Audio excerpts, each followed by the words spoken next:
It's the BumbleKast. I'm your host, Ian Flynn, the Bumble King, and joining me as always is my Bumble co-host, Kyle, JCRB Krause. We're here. We're here on this glorious Wednesday. I assume we're actually recording this before Wednesday, but who knows? Maybe it will be a glorious Wednesday. Maybe it will be a great Wednesday. We'll see when we get there, won't we, Ian? Wednesday at all. Maybe there will be no Wednesday. Oh, no. Schedules change, I'm just saying. Okay. Man. Well, we got a lot of questions, so... Yeah, we do. They all come from our patrons over at patreon.com/BumbleKast, Ko-fi.com/BumbleKast, and our YouTube members. So let's wade into them. I'm being told that I'm pulling the curtain back too far. No, we're usually pretty transparent on this show, so... If there is a curtain, it's made of cellophane. It's one of those clear shower curtains. Let's get started with this question from Mixer17. Has SEGA ever given you or anyone else guidelines on when you're allowed to make a Mobian character bigger, besides when it's supposed to be when it's a stronger character most of the time? Or even when their normal counterparts are bigger, like foxes being much bigger than hedgehogs fully grown, everyone is usually within a few inches of each other but still short. On a side note, we were robbed of a potentially comically tall grown-up Tails using Sonic's head as an armrest from the Sonic Universe feature side of the series, and I will die on this hill. I don't recall any notes myself, but I'm not usually involved with the character design phase too directly. Sometimes I'm there at the ground floor if I have a very clear vision to pitch. Sometimes I get some input when there's some back and forth, but largely that's between the artist and the editor, especially in the most recent characters. And along that line, I feel like the impetus is on the creator side. Like if we wanted to pitch a bigger dude along the lines of like Boom Knuckles or Storm, that would be built into the character pitch.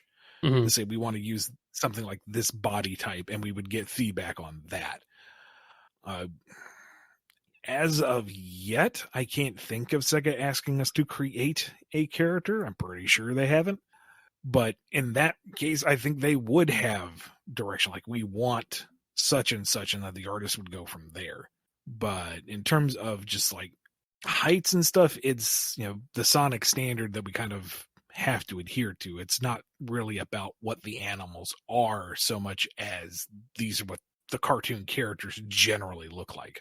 Yeah. You just got to remember, like, all the animal characters, Nermies, Mobians, whatever you want to call them, they're all one species.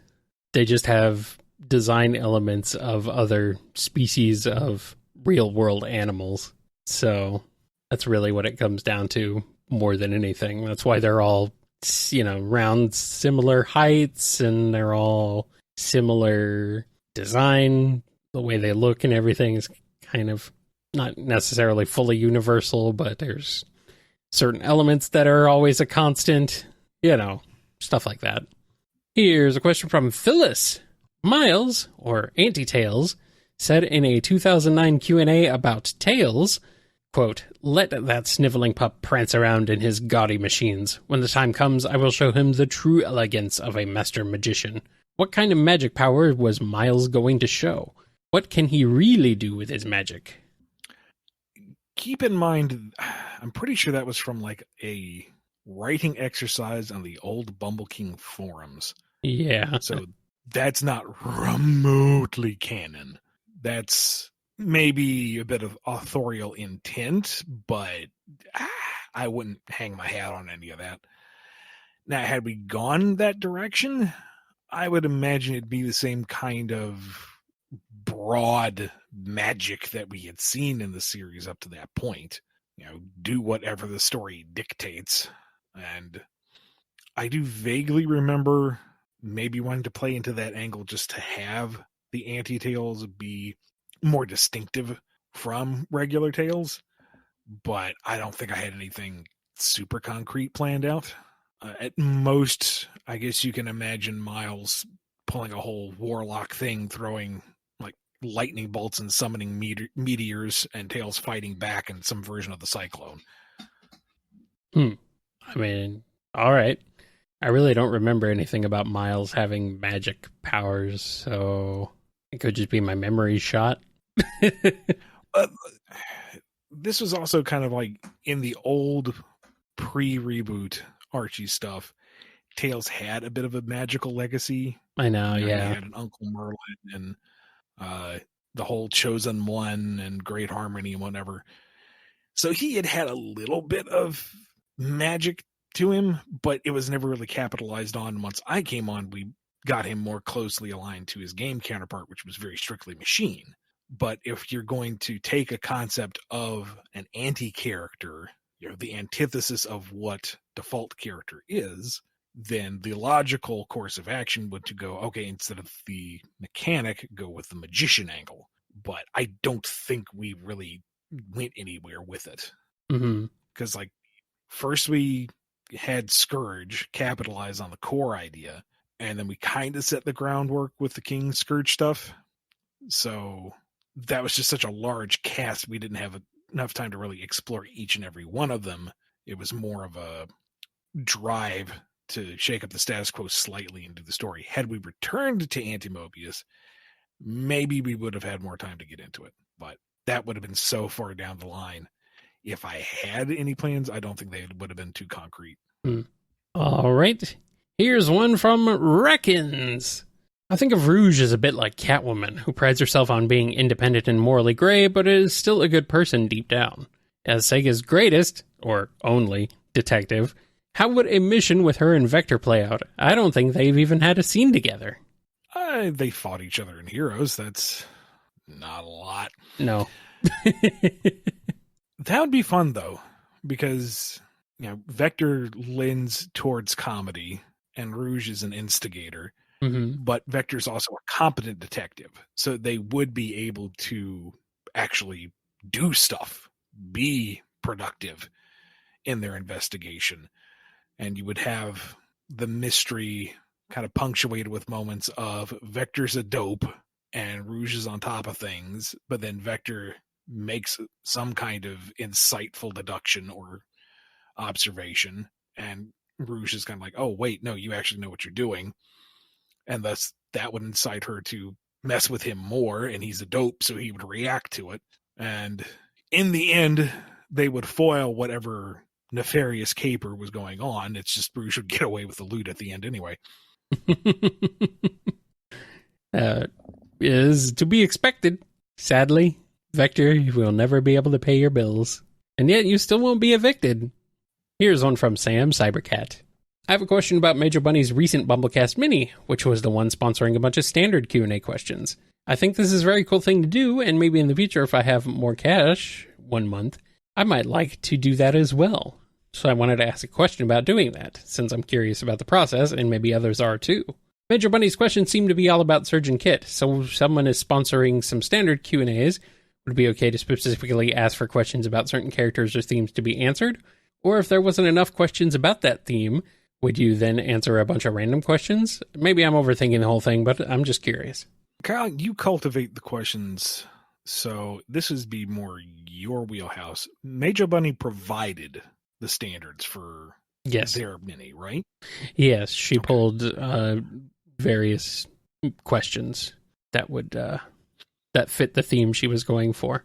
With minis, the theme is generally up to you. If you want to go with a specific theme or idea, if you want to ask people to provide you with questions, you can. If you just want to go and find the questions yourself on Twitter or in the YouTube comments or anything like that, and somewhere else, that's also fine. If you just want me to go through and find all of the standard questions, if you just say, here, I'm sponsoring a mini of standard questions, and you can choose the questions. So then I'll go through and I'll choose around 12 standard questions to go ahead and answer. So we've done pretty much all 3 of those, I think. So we've got some other minis coming up that fit all 3 of those. So, I mean, however you want to do it is totally fine with me. That's I don't think we have any specific method or ideas or a planned thought of how you should go about doing that. It's really up to you. So Now, if they want to sponsor a bunch of standard questions along a certain theme and they want you to be the one to find those in our pool of standard questions, I would say that it needs to be fairly simple. yeah, Like questions about Surge, because you can search through questions that have the word Surge in them. yes, But if you want something that's focused around, what is your philosophical thoughts on the consumption of media, that's a lot harder to control F on. So if you want something themed but aren't going to cultivate the questions yourself, give Kyle a shred of mercy and pick something very simple that's easy to search through and compile, because we have so many standard questions we haven't been able to get to yet. Yep. Yeah. And there are ways, if you're like struggling to find questions or figure out how to search for them or anything, let me know, because I've come up with some search filters and stuff that are really helpful. So I can help you with that if you need. Also, super cool on you for even thinking about sponsoring other people. Yep. Very generous of you. Yes, that is awesome. Yep. All right. Let's go ahead and get into this one from Samuth Star. It's time for the annual sandcastle competition in the Sonic world. Who's getting disqualified and why? Well, Eggman, because he just builds a sandcastle builder. Like something that just sucks up half the beach, compresses it, and spits out the Taj Mahal in sand form. That's cheating. Does Tails build something that also does something for him and he gets disqualified too? Of course not. And he certainly doesn't have it packed in the back of that truck. What are you even talking about? He's going to do it by hand. Silver's disqualified for similar reasons, because he can just like VR 3D paint with his psychokinesis, basically. Just lift up the sand and form it how he wants, and boom, perfectly spherical sand structure. What do you mean you can't use special power? Oh. Yeah, even super speed is no go. I don't think super speed would really work for sand. Well, if we're talking like old school Archie Sonic, yeah, that was physics breaking. Well, yeah. He'd be compiling the sand before it could fall over. Shadow's disqualified for using chaos control and taking extra time. Does Blaze accidentally make a glass castle? It was sand at one point. But it falls over. She stabilized it. No, that's against the rules. Fine. Wow, they all get disqualified, don't they? Except Cream. I mean, the Chaotix came real close to winning. It's just Charmy thought it looked so cool, he wanted to go inside himself, and he knocks the whole thing over. Oh, man. Rude. So, yeah, Cream with her two-sized sand buckets, small and large. Yep. Who has made just a lovely little pile of cylinders, wins the competition. As she should. Dang it. I'm being asked how Big would do. Big is officiating. Big is the main judge.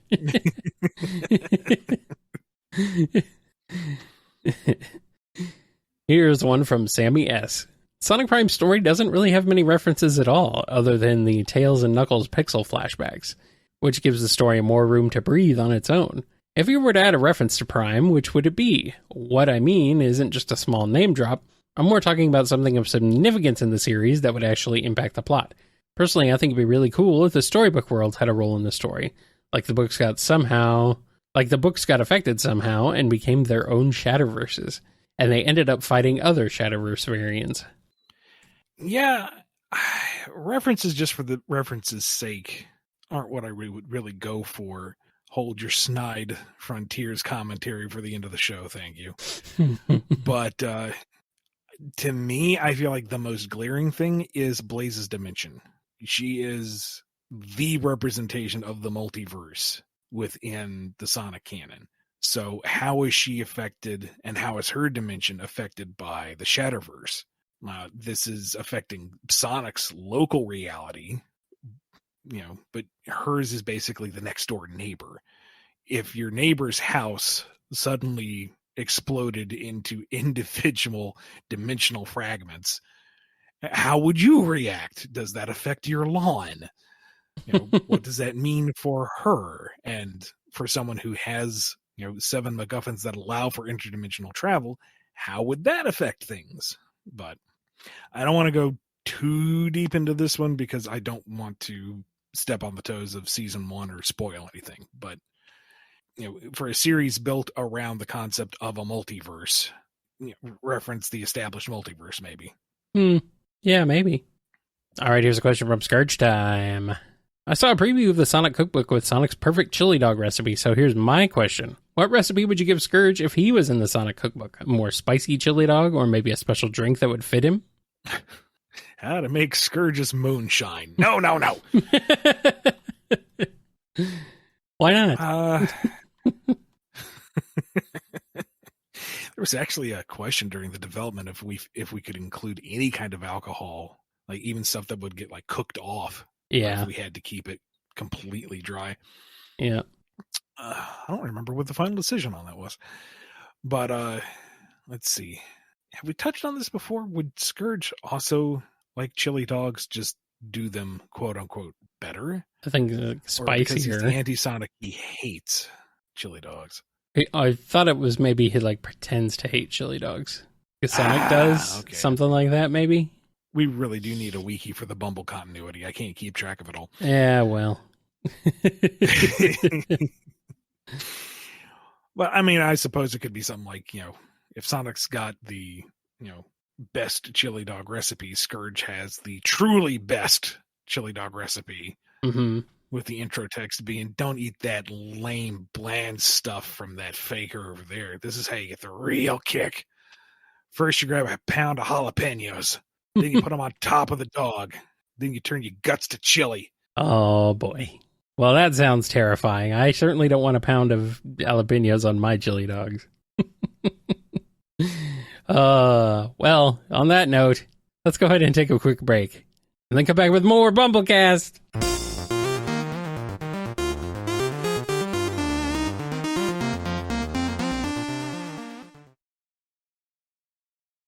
We're back. Here's a question from Scurvy Pirate Hog. One popular trend is making comedy shows about families. Some examples are The Simpsons or The Flintstones, but there's also other real bizarre families like the Addams Family. But in the Sonic series, there's an equally strange family. So, Dr. Eggman, Metal Sonic, Sage, Snively, Steve, Gerald, Maria, Shadow, and Black Doom all living together on the Space Colony Ark. How would you do this show about the Robotnik family? Call it All the Eggs in One Basket. And, I don't know. On the one hand, it would be super easy and kind of fun to hit all the sitcom tropes, and it's extra ridiculous given the cast. But I also feel like it's a bit lazy. Maybe. You need something a little different in there. Like, Eggman's still plotting to take over the world, but he keeps getting distracted by the family business du jour. Mm-hmm. Like Black Doom's all put out because nobody else has decided to celebrate the Black Arm's favorite holiday. Didn't even know they had holidays. How do you celebrate? Well, you eat your neighbors. Well, no, we're not going to celebrate that. You're so culturally insensitive. Maria is of course, purely innocent, supportive one who provides the lesson of the day at the end of each episode. Gets everyone to reconcile. Shadow can be the broody big brother that, doesn't really act unless something has upset Maria, and then he goes completely off the handle. Mm-hmm. Sage said she didn't like Maria's cooking. Well, he's going to reformat her entirely. No. She physically can't eat them, Shadow. She has no corporeal form. Oh, well, she should try harder. No, stop it. Skill issue. Alternatively, we could just eat her. No, get out of here. Again, she has no corporeal form. I was talking about Maria. Oh. Gerald can be the kindly but aloof grandfather who, doesn't quite realize the powder keg he's sitting on, but he means well. He just wants everyone to be happy. Mm-hmm.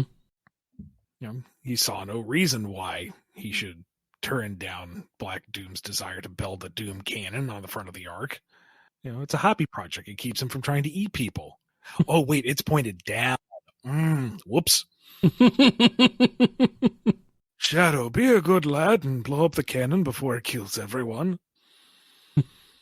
I guess Metal Sonic is just kind of like the deadpan reaction shot for every gag. Used sparingly, that would never get old, though. Maybe. Or maybe he's the Urkel. He gets a voice, and it's, did I do that? Please no. Please no. Please, yes. Sniffly is actively trying to undermine everybody, but just can't handle it. Yep. It's just too much. And the one time he is going to get one over on everybody by acting like he's playing along, Maria just wants to tell him that she's so proud of him, and she knows how much he endures and appreciates that he's gone that extra mile to reconcile with everyone. And he's like, well, now I can't go through with it. And then what is Steve, aka Morpho, doing? He's the Kramer. He shows up to provide a non sequitur and de-escalate or very escalate whatever the situation is, oblivious of what's going on. He's just a weird alternate universe uncle. Shows up out of nowhere. All right. Here's a question from Superior Pizza. Alternate history time. Say Sega came up with Surge and Kid as their main mascot to take on Nintendo's Red and Green Boys in blue during the console war. Do you think the in-character rivalry would be more tense or ironically more friendly with Surge and Mario competing? That's really hard to conceptualize since Surge and Kit are meta commentary on Sonic and Tails. It's hard to think of them as a default option. Mm-hmm. But Sonic was, in his conception, kind of counterculture, a very consumable version, but what passed for counterculture in the 90s. Kid-friendly counterculture. So, yeah, the marketable kind. Uh-huh. But if Sega went kind of nuts and just went hardcore punk with it and got Surge, I guess I can make that logical leap. To that end, definitely a more ferocious rivalry. Like, the console wars would never end for them. Mm-hmm. Surge and Mario at the Olympic Games would be her either trying to completely show him up or knock him off the ski slope or actually hit him with the skeet shot or drown him in the pool. There would be no friendly rivalry. She'd be out for blood. It's a good thing Mario has extra lives, because she would be ending a lot of them. Now, don't electrify the pool during the 100 meter. That promises. Put Surge in Mortal Kombat instead of Smash Brothers. Oh, I could see it. It would be fun, though. Brutal, but fun. Here's a question from Trainmaster9977. We know Shadow calls Eggman the Doctor, but are there any other characters he calls by alternative names? Say Sonic, Knuckles, Whisper, Metal, etc.? At least in your opinion, they don't have to be canon. I don't think so. No, it's more he's very formal and proper with people because he isn't, overtly friendly. So he wouldn't resort to nicknames. Like, he would never call Knuckles just Nux. He would call Tails primarily because that's just what he normally goes by. Otherwise, he would call him Miles if he didn't know better. But I don't see him doing any other names for folks generally. Except for Sonic, where he'd call him like Faker and... No, Sonic called him Faker. Oh, did he? I thought Shadow did. I thought Shadow called him something. On occasion, I would have him call him Blue Hedgehog as kind of a demeaning identifier. You're not anyone important. You're just Blue Hedgehog, as a counter to Sonic teasing him and calling him Faker. But that's kind of fallen out of use. So that was more just me. Yeah. Shadow called him Fake Hedgehog, I guess, instead of Faker. But I don't know. In that one exchange, but... You think he would call Knuckles Guardian?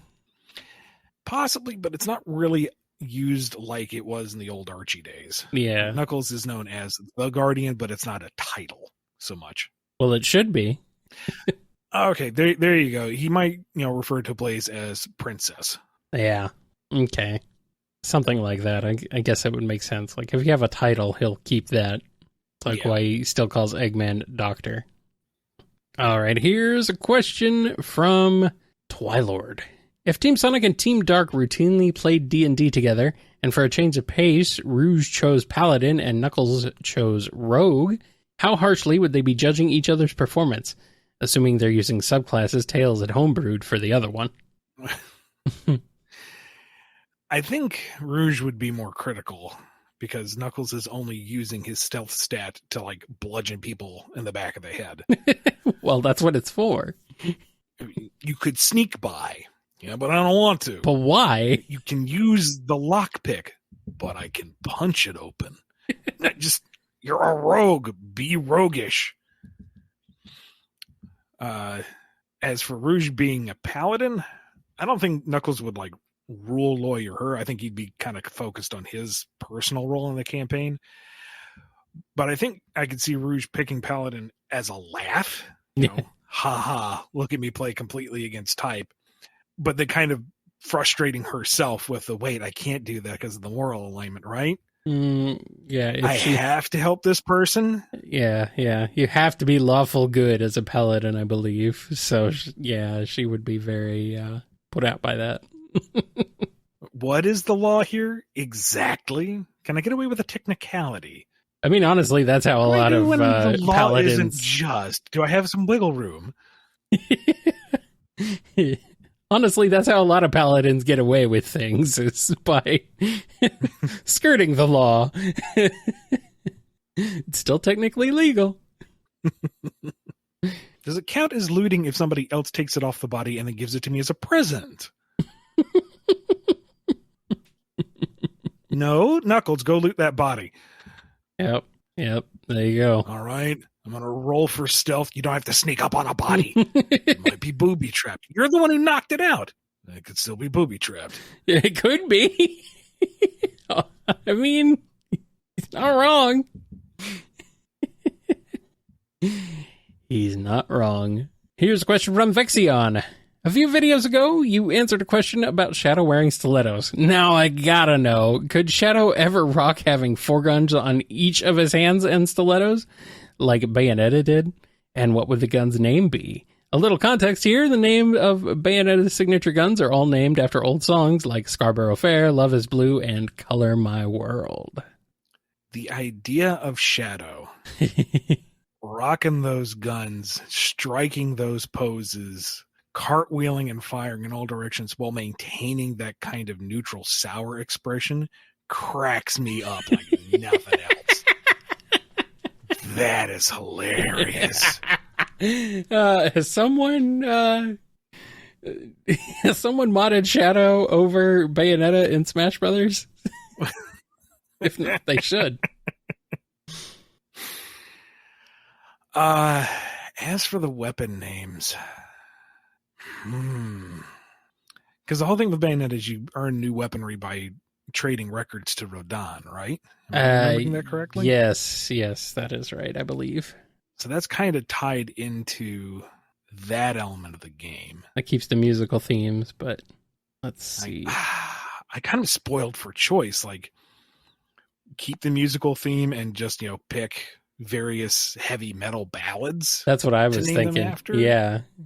Or, pull from classical literature and name them after various female characters who get fridged tragically. So one's Maria, one's Ophelia. That's dark. That's dark. It's ridiculous, which also kind of feels in theme. So yeah, no. I don't know about that one. Be too self-serious and name them after famous weapons in mythology, none of them being guns. Here's my 50 cal Muramasa. No, I kind of like naming them after classic metal songs. All right, I'll go with that then. Yeah, if you want to go like, I don't know, you could call one like Immigrant Song, Black Rose, Ride the Lightning.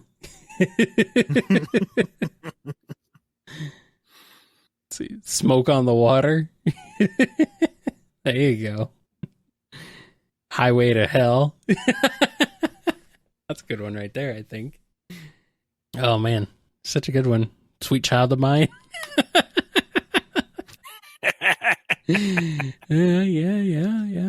Yeah. I mean, I could see it work. I mean, it would be too obvious to go for the Shadow theme songs and name them after those.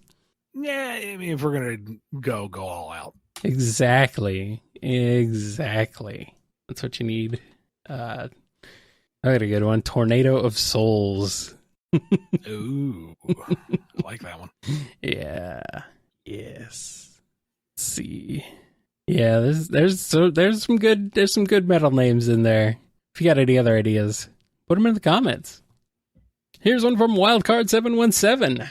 One of the weirdest fighting game characters of all time is Hornet from Daytona, USA, in Sega's Fighters Megamix. Ian, if you had to give her a backstory, what would it be?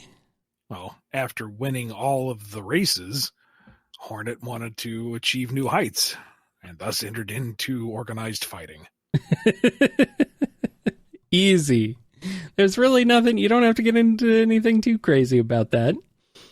Question is Hornet the car or the driver? The answer is yes. I mean, clearly it's a manual one way or the other. Oh, no, actually the default color theme is the automatic version, but whatever. Really? All right. Yeah, the blue and red is automatic. It's the yellow and red is the manual version. Be funny if you swap colors and the automatic gave you auto combos. It's cheating. I like it. All I know is that makes him a clutch fighter. Ah! With the drive to win. It's so weird. Here's a question from Windstar Osprey. Clutch is described as being around retirement age, being in his 60s or 70s. What sort of criminal enterprises do you imagine he's ran in addition to arms dealing and smuggling over his long career, even if it can't be shown in the comics? Rum running, assassination, blackmailing, corporate espionage, a high-class escort service. It's the hat. It's always the hat. Not the giant fuzzy coat and cane. But this is a family show. We won't dwell on that. No. I imagine a little bit of everything. You know, maybe started off on the rocks, worked his way up as an enforcer, kind of learned the way of the business, figured out that he was the smartest man in the room 9 times out of 10. Maybe learned the hard way that you don't advertise you're the smartest man in the room all the time. Yeah. Let other people think what they want, play things close to the vest. Mm-hmm. But I imagine he's had a storied career. It's stories that you don't really want to hear or you hear about on a true crimes podcast. Yeah. I figured running moonshine is probably his the least of his crimes. I thought this was a chow garden. It was. Oh no. Very tipsy dark chow stumbling around. Oh no. All right, we have one more question. It's from ZOV. An alt scenario for Proto Man's origin. How'd Blues react if in his return he saw Light raise human babies, a Mini Thomas and a Chibi Lalinde instead of new bots? What kind of dynamic would Blues develop with this version of the Light family, and how'd that affect Wily and Tempo? I see 2 immediate routes. One is he still falls for the bad faith take with his own insecurities and sees these children as replacements. Like Dr. Light moved on to creating replacement children, mechanical or otherwise. He's been replaced. He's unwanted, which, is sad, but kind of par for the course. Mm-hmm. Following that narrative line, though, does that mean little human Tommy Jr. dons battle armor to become Mega Man? Are we sticking with that? Or does Wily take the light bots and go unopposed? That might prompt Blue to intercede. Maybe he takes up the fight himself. Like, he doesn't hold anything against the kids. They're kids. So maybe he's kind of like their guardian angel, but he has no use for the family itself. Might be one way to take it. The other way is that he sees these children as, Light didn't move on to another robot. He moved on with life, and, he is unique still. Maybe there is room for him. And so he does return, and he does get properly fixed, and he doesn't have that lingering condition. And then he absolutely is the super cool big brother robot to his human. And then when Wily pulls his nonsense, he absolutely is the one to take up the fight and handle things.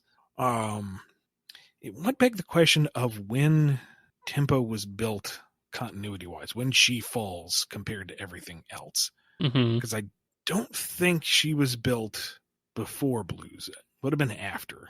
That's a whole other exploration. But yeah, this is also assuming that Lilinde and Light can put aside their work for just a damn minute and, do something that they want for themselves, live a little. So in that scenario, maybe with the support network, she'd be able to handle whatever happened to Tempo better. Maybe. I kind of like that second course better because super wholesome, badass Big Brother Blues. Yeah. Is just such a cool idea. It would be fun, a fun alternate universe to have him be that way. I could see that. Little Tommy and Nora Jr. going, "What's that tune you're whistling?" "Oh, it's just something I came up on my own." "Is it your theme song?"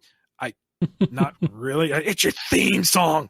And so they're like finding every instrument they can get their hands on to play his theme song. That's right. They are his never-ending cheer squad because Big Brother Blues is just that cool. He's pretty cool. Not gonna lie. And then you have some kind of tragic end of battle where it looks like he's been lost and they're all sad and he made the ultimate sacrifice to save the world, and then you hear the whistle on the wind and they know that he's okay, and here he comes over the horizon with the sunset dramatically behind him, the scarf tattered but blowing in the wind. And okay, time to shelve everything and start my Blues alternate universe series. And then the credits rolling right with him. Good stuff. I would like to see it. In the meantime, though, we got to end this one. Thank you all to patrons who have sponsored this episode with their questions from patreon.com/BumbleKast, Ko-fi.com/BumbleKast, and being YouTube members. Be good to yourselves, be good to each other, and we will see you next time on the BumbleKast. Bye! You've been listening to the BumbleKast, a co-production of Bumble King Comics and the KNGI Network. Original theme music composed by Ken Coda Snyder. Remixed intro by T-Lopes. Find out more information, along with podcast feeder links, MP3 downloads, and more at bumbleking.com and kngi.org.